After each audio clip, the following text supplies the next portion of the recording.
நாங்கள் சீதையிடம் அந்த குரங்கை பற்றி மிரட்டியும் அதட்டியும் கேட்டு பார்த்தோம்.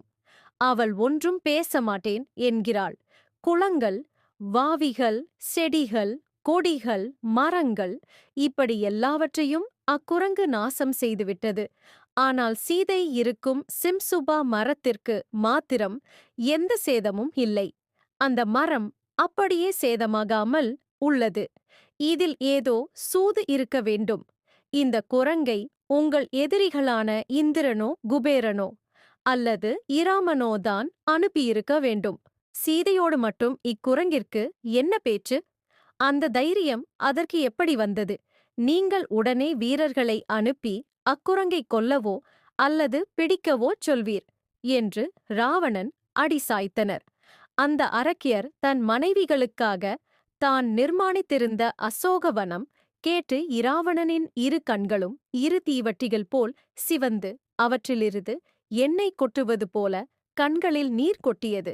உடனே தன் அருகில் இருந்த வீரர்களை சூலங்கள், சக்திகள், உலக்கைகளோடு அந்த குரங்கை எதிர்க்க அனுப்பினான். இராவணன் அரக்கர்கள் ஆயுதங்களுடன் தன்னை எதிர்க்க வருவதை தோரண வாயிலில் உட்கார்ந்திருந்த அனுமன் கண்டான். ஜெய் ராம், ஜெய் லட்சுமணா, ஜெய் சுக்ரீவா என்று சொல்லிக்கொண்டே தன் உருவத்தை வளர்த்து கொண்டவன் அங்கிருந்த கதவு தாழ்பாளை பிடுங்கி வைத்துக் கொண்டான். எதிரிகளை காண அனுமனின் பலம் அதிகரித்தது. தன் கையிலிருந்த இரும்பு கட்டையைக் கொண்டு எல்லோரது மண்டையையும் பிளந்தான். அனுமன் அடிபட்டவர்கள் அலறிக்கொண்ட கீழே விழுந்து இறந்தனர். எங்கும் குழப்பம் உண்டானது. ஏ ஹரக்கர்களே, வாருங்களடா, உங்களை வதம் செய்யவே இராமனும் லட்சுமணனும் சுக்கிரீவனும் என்னை அனுப்பியிருக்கிறார்கள். உங்கள் எல்லோரையும் கொன்றுவிட்டு லங்கையையும் கொளுத்தப் போகிறேன்.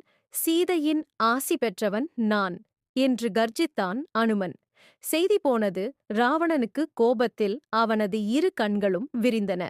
உடனே அவன் பிரஹஸ்தனுடைய மகன் ஜம்புமாலியை அழைத்து, நீ போய் வானரத்தின் கொட்டத்தை அடக்கிவிட்டு வா என்று அனுப்பினான். ஜம்புமாலி ஆயுதங்களுடன் அலங்காரம் செய்து கொண்டு வர சிறிது நேரமாயிற்று. அதற்குள் இன்னொரு மண்டபம் மேல் ஏறி நின்று கொண்டு பிரகாசித்துக் கொண்டிருக்கும். சூரியனுக்கு இணையாக இன்னொரு சூரியனாக விளங்கினான் அனுமன். அவன் அந்த மண்டபத்தின் மீது நின்று கொண்டிருந்தது. இரண்டாவது மலைத்தொடர் நிற்பது போல இருந்தது. அனுமன் போட்ட கர்ஜனை இலங்கை முழுதும் எதிரொலித்தது. இச்சப்தத்தை கேட்ட அரக்கர்களின் மனம் துணுக்குற்றது.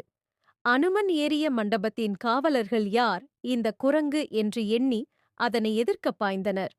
ஏ அரக்கர்களே, ராமன் வாழ்க, லட்சுமணன் வாழ்க, சுக்ரீவன் வாழ்க! உங்கள் கண்களில் கண்ணீரை பெருக்கவே நான் வந்துள்ளேன். தாயார் சீதா தேவியின் ஆசி பெற்றவன் நான். வாயுபுத்திரன் அனுமன் என்பது என் பெயர். 1000 இராவணர்களை கொல்வேன். மலைகளையும் மரங்களையும் பிடுங்கி எறிந்து இலங்கையை எரிப்பேன். இவ்வாறு இலங்கை நகர அரக்கிகளின் ஈரல்கள் துடிக்கும்படி கர்ஜனை செய்தான் அனுமன். அந்த காவலர்கள் கிடைத்த ஆயுதங்களால் அனுமனை தாக்கினர்.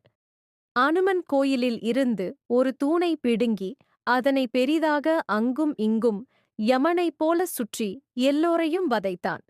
அனுமன் சுழற்றின சுழற்றில் எங்கும் நெருப்பு பறந்தது. தூணை எடுத்துவிட்டதால் மண்டபம் இடிந்து விழுந்தது. என்னை விட பலமுள்ள வானரங்கள் சுக்ரீவன் தலைமையில் வந்து உங்கள் நகரத்தை நிர்மூலம் ஆக்கப் போகிறார்கள்.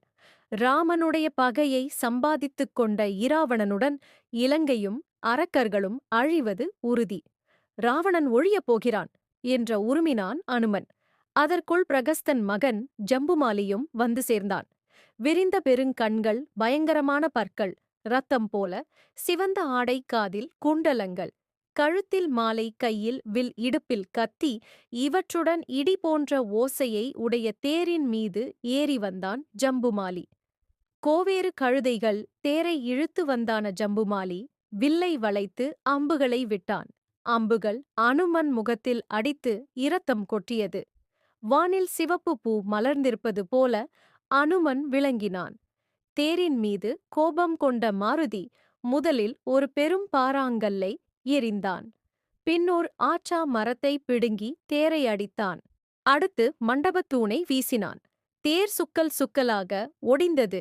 ஜம்புமாலி தலை, கை, கால்கள் நசுங்கி தெரியாமல் பூண்டமாகப் போனான். விஷயம் இராவணனுக்கு போயிற்று. என்ன இது? விசித்திரமாக உள்ளது. இது வானரமல்ல. என்னை வெல்ல தேவர்கள் ஏதோ ஒரு புதுப் பிராணியை படைத்து அனுப்பியுள்ளார்கள். இதைவிடக் கூடாது. அதனை பிடித்துக் கட்டி என் முன் கொண்டு வாருங்கள் என்று பெரிய வீரர்களையும் அவர்களுக்கு துணையாக ஒரு பெருஞ்சேனையையும் அனுப்பினான் இராவணன். வந்தவர்களுக்கும் அனுமனுக்கும் பெரும் யுத்தம் மூண்டது. அடிபட அடிபட அனுமனது கோபம் மட்டுமல்ல, அவனது உடலும் வளர்ந்தது. கர்ஜனை செய்து கொண்டே அனுமன் பெரிய பெரிய கற்களையும் மரங்களையும் வீசி எல்லோரையும் கொன்றான். அவர்கள் கூட வந்தவர்கள் தேர்களை திடீரென அவற்றின் மேல் பாய்ந்து சுக்கு நூறாக்கி அவர்களையும் அழித்தான் அனுமன். எல்லோரும் சிதறி ஓடினார்கள். மீண்டும் பெரிய கர்ஜனை ஒன்றைச் செய்துவிட்டு மதில் வாயிலின் மேலுள்ள கற்கூண்டின் மேல் அமர்ந்தான் மாருதி.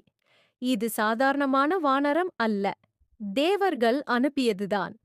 இல்லையென்றால் நான் அனுப்பிய என்னுடைய முக்கிய 5 தளபதிகளையும் இது கொன்றிருக்குமா என்ன? என்று நினைத்த ராவணன் தன் பயத்தை வெளிக்காட்டவில்லை. தன் மகன் அட்சனை அழைத்து அனுமனிடம் போகச் சொன்னான். அட்சனும் படை சூழ தங்கமயமான தேரில் ஏறி இளஞ்சூரியலைப் போல் ஜொலித்துக் கொண்டு அனுமனை எதிர்க்கச் சென்றான். சப்ஸ்கிரைப் பண்ணுங்க, லைக் பண்ணுங்க,